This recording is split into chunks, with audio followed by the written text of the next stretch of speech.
I always screw this up because I'm still getting used to for the longest time. Lori and I have used a different tool set when we're doing our content creation sessions, and usually it's much more pronounced when you go live. And now I just hit go live, and there's no sound effect or anything.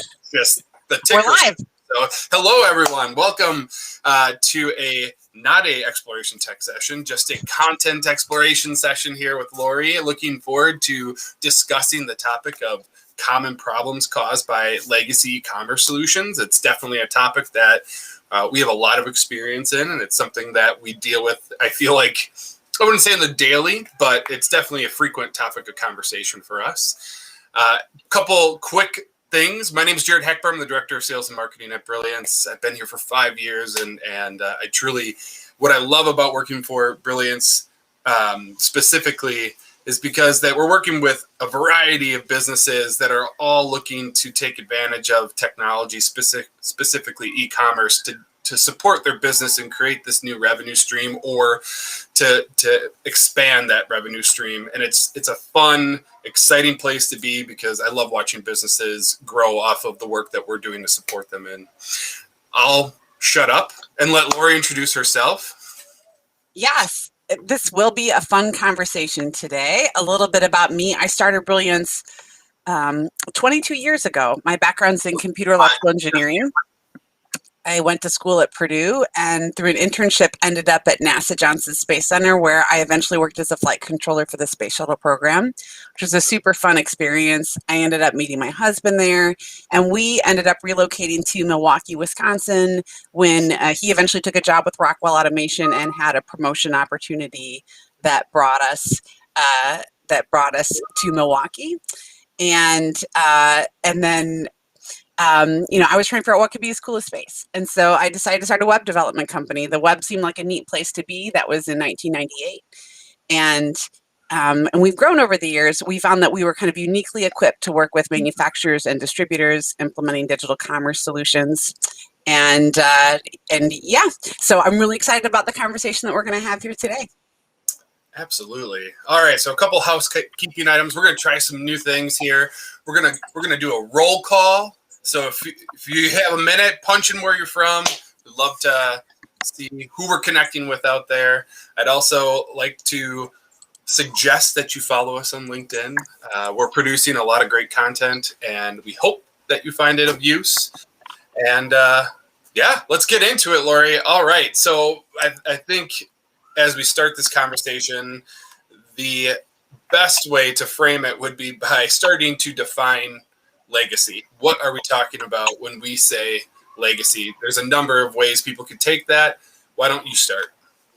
Yeah, definitely. So, when we're talking about a legacy solution, and the great news is that we have experience with legacy solutions, as Jared talked about, because we've been in this space for so long. Really, what we're talking about is two different potential things. One is a solution that's been completely custom built, and in some sense, most new e-commerce applications that are getting built right now or are being implemented right now are not in this category, but it was very common 20 plus years ago when I started Brilliance to have a custom built solution because there just wasn't that much software technology that met the needs of the types of organizations that we really work with today. So one category is a very custom built platform.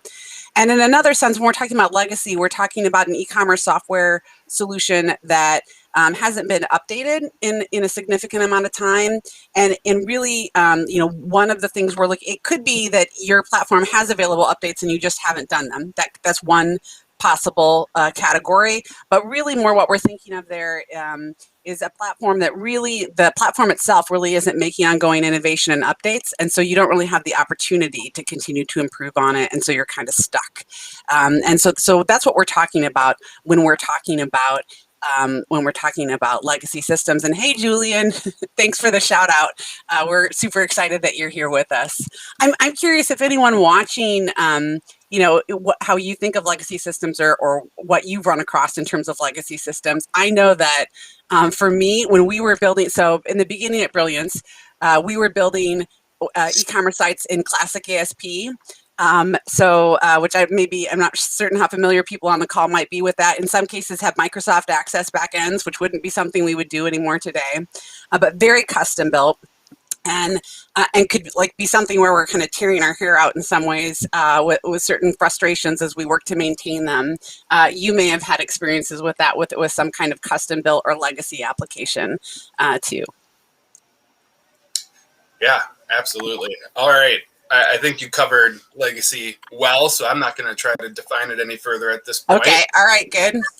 So let's jump into some common problems that we frequently see when we're working with customers and prospects who have a legacy system. So one of the, I feel like, hot topics, it's been for a while now, is the idea of security. You've got TLS referenced on here. Would you like to start with that? Sure. Well, I mean, in general, when we're thinking about security with legacy applications, I mean, when you're taking someone's credit card information online for e-commerce, and really when you're dealing with customer information on the whole, data privacy is something that you need to be careful about, and especially when you're talking about payment information. And so what can be really tricky from a technical perspective when you're dealing with a legacy application is that when applications get out of date, that means that they're no longer staying up to date on what potential security threats are and how to address them, and also new security standards that are being put in place. And like one of the things that we've noticed as a part of our work over the years is specifically in terms of TLS requirements that exist, which we actually have some content on our site that addresses this, that is a frequent hit in terms of our content pieces. But really for our non-technical viewers like on the call, what's important really to know at a high level is that, you know, if you have a legacy application, you have to be really intentional about you individually, your IT team doing the work necessary to ensure that you're still meeting new security requirements as they come out. And if you don't, so what happens and why TLS is a frequent hit in terms of our content is because if you don't keep up to date, some of the functionality on your site can stop working. So as an example, with TLS over time, other third-party services that quote shipping and payment gateways and things like that started to require that websites that interact with them have these standards in place. And if you didn't, they'd stop working. And so those are the types of things that you have to stay on top of if you're maintaining a legacy application yourself. You know, other things when we're talking about security, certainly you're more vulnerable to, you know, a hack attack or, some kind of security vulnerability because of the fact that your site's old or hasn't been updated or hasn't been kept up to date. Absolutely. Lori referenced our TLS content out there, and for me, we get a fair amount of requests for that content still, and I share that because it's concerning to me from the perspective of they're on a legacy platform. We know there's a lot of organizations out there based on the number of requests we get and for that piece of content that there are a lot of businesses out there still leveraging legacy solutions. And we'll touch on specifically some additional concerns around that here in a minute, but I want to jump into this idea of features and functionality, and many times we find ourselves in a conversation where they're asking for things that are just second nature now. They're just things that we become completely accustomed to supporting in an implementation, whether it's a mobile responsive design or a powerful search, or it's something that's out of the box with one of the platforms we support. Yeah. Do you have any thoughts on that? Yeah, well, and so this is the other challenge that exists when you're talking about being on a legacy solution, is that some of the things, to your point, Jared, that would just be like standard out of the box with newer platforms that are on the market, you have to go and put a bunch of work to get yourself there. And so like the mobile responsiveness is a great example. Many times if you're you have a solution that you built, well, if you have a solution you built 20 years ago, it likely wasn't mobile responsive. And so in some cases, people try and keep that legacy application they have and yet make changes to it to make it mobile responsive. But then you're going to have changes you make for that. And then you're also going to end up making changes to have some of these other features. Every new feature you want to implement, it's on you to go make those changes and updates. And so there are just so many, improvements to checkout, one-page checkout, mini cart, personalization, like so many different features that now the software platforms that are on the market have done a lot of work to ensure that they have this great feature set to offer you, and for you to then go and implement these features yourself, it will be a lot of time and energy that you could be spending on something else. Absolutely. It's crazy to think, but even, when I first started at Brilliance 5 years ago, we had a marketing campaign where you and I were targeting organizations that didn't have a mobile responsive design. Yeah. And to think now that when we're engaging with organizations, it doesn't even phase or come up in our conversations anymore when we're going through implementation, because it's just part of our process. It's an assumption. Yeah. Yeah, exactly. So, I think that speaks to, as we're going through this conversation around legacy, the power of leveraging a tool set that is just going to support you on these things now that are become second nature for organizations in their e-commerce solutions. Definitely. All right. So we've kind of touched on a few features and functionality type topics. Let's talk about marketing tools and the problem that a legacy solution creates for your traditional marketer.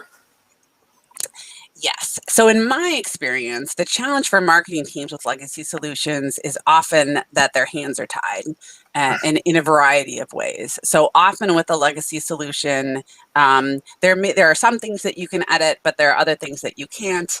And there are several things that you're going to have to get a developer involved to help you with. So, I can think of one example in particular. A customer of ours, before they moved to the solution we built for them, their marketer had to be like coding a bunch of stuff in HTML in order to make changes on the site, and was writing a fair amount of code and CSS for her to be able to implement the changes she wanted. Versus, with the platforms that we implement for customers, marketers, can type in what is an editor that's similar to Word to, enter their changes, and it's much easier. Uploading a photo, drag and drop kind of stuff that makes it really easy for marketers to make the changes they want without having to be developers or to be dependent on another developer to support them. Absolutely. And to be fair, these are conversations that we're having with organizations that are even not on a legacy solution at this point. Sure. Yeah, that's true. From a marketing tool perspective, when you think of our partnerships with Optimizely, they've really created a tool set that is a marketer's dream, in a sense that you have a industry leading CMS. You've got tools that don't require the need of technical support, which I think is what we're really trying to hammer on in this sense. To the point that we were trying to make in regards to this conversation, your traditional legacy solution makes things much more difficult for a marketer, and leveraging an enterprise type solution is definitely the way to go, and to make your marketers happy. Yeah. Well, and Jared, I think about, from your perspective as someone who leads our marketing, I'm curious what you think about, what is the benefit of being able to implement something quickly without having to wait on another team to help you out. I don't know if you want to be asking me that question with redesign that's been dragging its feet forever. Absolutely. We're a small team, and I think a lot of the organizations we partner with feel that way, especially in this B2B manufacturing and distribution space. Yeah. So, most of the time we find ourselves working with these organizations that are a 1 to 2 person marketing team, and having the ability to embrace some of that work and do it on their own versus having to drag in another 1 to 2 person team on the IT side. It's such a powerful, not only in terms of what you can accomplish, but it all from an execution perspective, it's hands down the way to go, especially if you have a small team. Definitely, because I think speed matters today in terms of being able to test out. I mean, I think about, Jared, how many ideas you and I have for new things we want to do or try.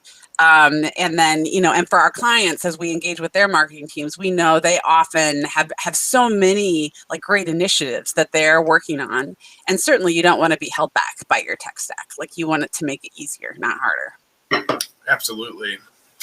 And I think, now I want to make sure that we're not overlapping in our topic here, because I think, and if we are, because we were having that conversation around your marketers become afraid to make changes on a legacy system, and because they're scarred from something. With a legacy system, maybe they tried to do something on their own, it didn't go well. They broke something. It broke something. And then all of a sudden you go to start a new campaign or try to do something different, create a new landing page, whatever it may be around your website.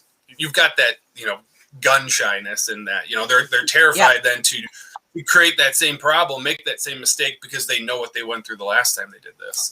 And that mindset can cripple your marketing team in executing on projects that you want to get done. And to your point, speed truly matters more than ever, I feel like, right now, in getting your marketing tasks accomplished. So yeah, I think that's a really good point around why you want to stay away or consider making a change from a legacy solution at this point. All right, we could probably spend a lot of time going down that rabbit hole, but let's touch on maintenance. I'll let you kick it off on yes. That comes with a legacy system and maintenance. Yeah, well, and so this is where I think a lot of times the reason that people are still on a legacy solution is that they see it as a cheaper path than moving than a replatform. And so maintenance is a really interesting place to be very aware of, because I think this is where you get caught in combination with the other issues and maintenance.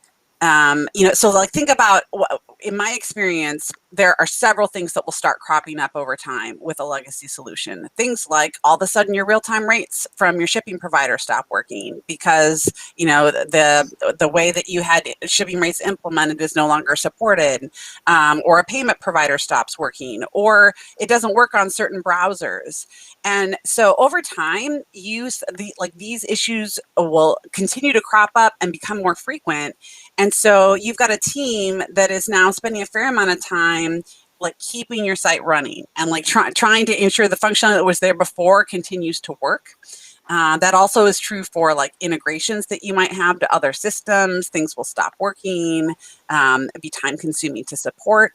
So thinking about that maintenance cost and also the lost opportunity cost, because you may have internal developers who are able to support that, but like what else could they be doing with their time if they weren't having to do all that maintenance work on your site in terms of, and I know we're going to get into innovation in a few minutes, but to me, this is what really keeps people from being able to innovate, is they're spending all this time just keeping their current solution alive. Yeah, I reflect on our time as ASP.NET storefront partners, and when I revisit those proposals in my head, how much was dedicated towards the support of integrations on an ongoing basis. Anytime an upgrade came around, how much that cost. I mean, it became painful for us almost, in a sense, to have to go to our clients and talk about, all right, and you got to spend 8 to 10% of what you spent on your initial build to upgrade the platform. I would say 40%. I would say 40% of what you spent on your initial build. You didn't want to go that high, but and really to what you're talking about, Jared, even goes a step beyond maintenance. But actually, you're totally right. I wasn't thinking of it that way. But really, when we're talking about total cost of ownership and technical debt, because what happens is that to upgrade your legacy system to the next version tends to get extremely costly. And so then what happens is you stop upgrading it. You're like, well, do we really need the upgrade? Like, how many more, like, what actually is it giving us? And the answer is probably like, well, maybe not that much because it's a legacy solution. And so then you're like, no, I don't think it's worth it. We're just going to continue to tweak what I've got. Yeah, and then you have all these other problems crop up. And I'm gonna go and toot our own horn here and say we are a technical group. We're not your traditional agency. We are technical. When we go and hire developers, we have very much a vision of what we're looking for in terms of the skill set that they're going to bring to our team, and that extends beyond developers. That goes throughout the operations team. And with that in mind, we would find ourselves in situations where managing these custom and legacy solutions just became overwhelming. And I reflect on, again, how smart the members of our team are, and knowing how much time they'd have to invest in supporting some of these solutions. And I think fast forward to where we are now, it's pretty incredible.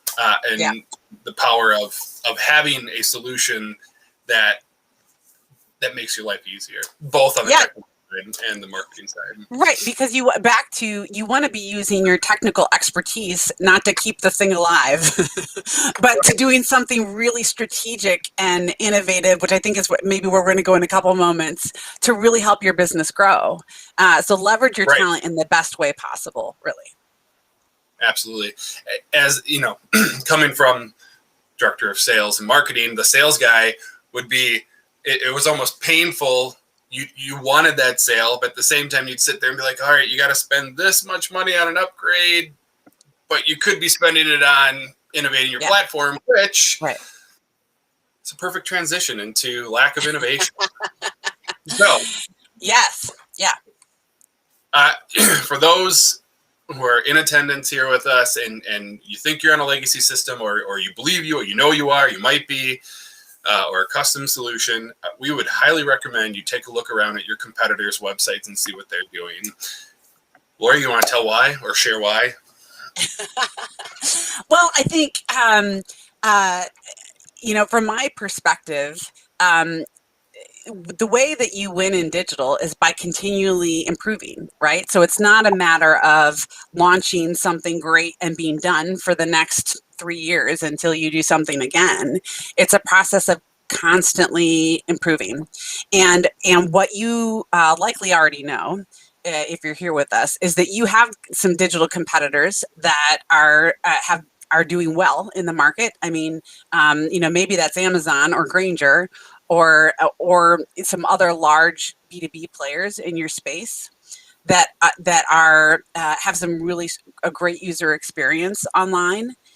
And so the challenge that exists for a customer with a legacy solution is how do you keep up with all, and potentially those much larger players have a much larger development team supporting their solution. And so for many of our customers, our target market is $20 to $500 million manufacturer distributor. For many of the companies that we work with, the idea is like, how do you punch above your weight? Like how do you take the smaller team that you may have and compete really effectively against these much bigger players? And the great news is that with digital, it's totally possible. I mean, in some ways, digital levels the playing field in a way that wasn't necessarily possible in the past. Especially when we look at then leveraging software solutions that exist on the market that can really help you to do that and enable you to innovate. And Jared, what would you add to that? I'm not certain if I answered that the way you were thinking, but no, you covered it well. I'd add that, and I almost feel like a broken record here, but Amazon, Walmart, you could go outside of those, Chewy, all these organizations that built their businesses on digital or really expanded their digital presence have shaped your buyers now. And it doesn't matter if it's retail or B2B, they have an experience in mind that they're looking to to get when they're working with your organization on their or leveraging your e-commerce tool set. And so as you think of like the word innovation, I feel like can scare people at times, but it might not be as scary as you think. Taking steps in the right direction to support your customer base, it's not just about providing a tool set that's going to help them drive or have an easy process. It's really more about the overall experience. You want to make sure that your clients are happy across the board, and e-commerce is certainly one of those channels now that you need to be doing everything you can to ensure that. Yeah, and to build off of that, I think you're about to go to our next point, Jared, but before you do, I mean, that idea about it's really not just about digital, it's about the overall experience, I think is so important, because what we see with our most successful clients is that really their vision and strategy is not just about growing their digital revenue. It's really about improving their overall customer experience, both for customers that are placing orders offline or with sales reps or online, growing accounts on the whole, and enabling digital to support customers in that journey, whether or not they place the order online or not, really just providing them with better information and resources and tools. And so that really requires you to think out of the box, like what is going to serve my customer best? How can digital support that, and to try new things? And that's really what innovation is all about. Absolutely. All right. We got a couple more points and we're getting short on our time.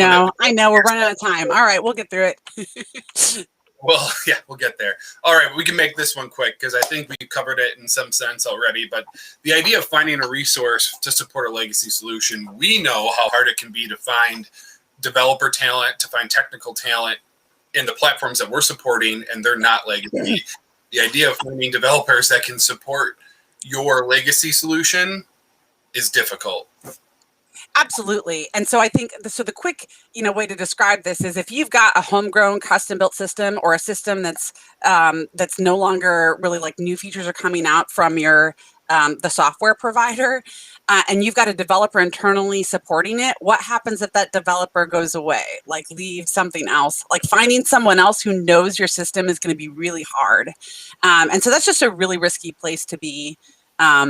Yeah, so I think that's really at a high level what that one is all about. And I'm certain if you've been there or have that solution, you totally know who that person is, that you really hope they're always there for you until you move to something else. And the great news is if you move to a solution that has broader market share, you've got a lot more stability in terms of if a development resource, we always say to our customers, we hope they stay with us forever, but if they would choose that they need to make a different choice for some reason, there are other people out there that support the platforms that we work with, which is a really smart place for a business to be in. Perfectly said. I'm going to just say that. All right. So outside of, again, you had referenced this in some degree already about the total cost of ownership and really what you are investing in. I want to hammer on it one more time because I feel like we have found ourselves, for some reason, more so recent. Well, definitely a lot in the past, but within the last few months, I feel like we've seen this conversation come up a bit lately about staying on a legacy solution, and that we're just going to stick with what we got because it works. It's fine. We won't spend any more money investing in it. It's just going to work. What's the problem with that mentality? Yeah, so I mean, you have here at the bottom of the screen, like, the true cost. I think really understanding what that is costing you. So thinking about the maintenance, thinking about your hosting. So the platforms that we work with today are, they're cloud. They're in the cloud. There's, so they're in Optimizely is in Azure. BigCommerce is cloud hosted. So having a solution that you don't have to maintain the network for, the security around, those are, like, thinking about what are your costs in terms of that. Being aware of, like, what's your lost opportunity cost? Like, how much more could you be making if you had the features available that come with some of these solutions that are on the market? And then also thinking about, competitively, what is that cost to you? Like, how much more expensive is that making your sales process? How much more is it costing you in terms of your customer acquisition cost? How much could you grow your total customer lifetime value? by having a better solution in place. So yeah, I think there's just a lot to think about when you really think about the cost involved in a legacy solution. Absolutely. I'm glad you brought it up because I meant to hit it under maintenance, but Optimizely's DXP is, I feel like that term has really blown up in the last couple of years. But the ability to leverage a cloud solution versus an on-prem, it almost feels silly that we're even having this conversation. I feel like any of the Optimizely reps would probably be coming and yelling at me that we'd even bring up the idea of an on-premise solution. But the benefits of having a cloud-hosted solution are so outweigh the idea of having an on-prem from a variety of perspectives. Do you want to touch on that just a little bit as we close this out? Yeah, well, I mean, it used to be, especially in the manufacturing space, that there was like a desire to like have it in the, IT directors want to have whatever it is hosted in their network. They would envision that as making the integration of their ERP easier and just having greater control over it. But the reality is that increase your costs, and also from a security perspective, there's all sorts of work you have to do from a PCI compliance perspective and a data privacy perspective. And so to do things right, you're really significantly increasing your costs to have it internally within your network. Not to mention the fact that we've had clients who choose to host on their own and the power goes out in their facility or whatever else, and then all of a sudden their site's down. Like that's not the place you want to be in. Really, from a stability standpoint, from a customer service perspective. And not to mention the fact that in every IT team I've interfaced with, they have way more work to do than they have time for. And so by hosting on premise, you're really increasing the workload for your team. And so again, thinking about what else could your team be doing for you if you like moved this to the cloud, enabling you to work a lot of in many organizations today. IT teams are a part of a business's business strategy, leveraging tech in a way that grows their business. And so really free your people up to spend their time on the most valuable things to you as a business by enabling them not to be spending time on keeping this up and running. Perfect. I think that's a perfect way to close this out. I want to thank you everyone that joined us for this second LinkedIn Live. We look forward to continuing to produce this content, and I'm sure we'll have some exciting new topics to hit on in the near future. Thank you, everyone, and have a great day. Lori, anything you want to close out with? No, this was fun. Thanks, everybody.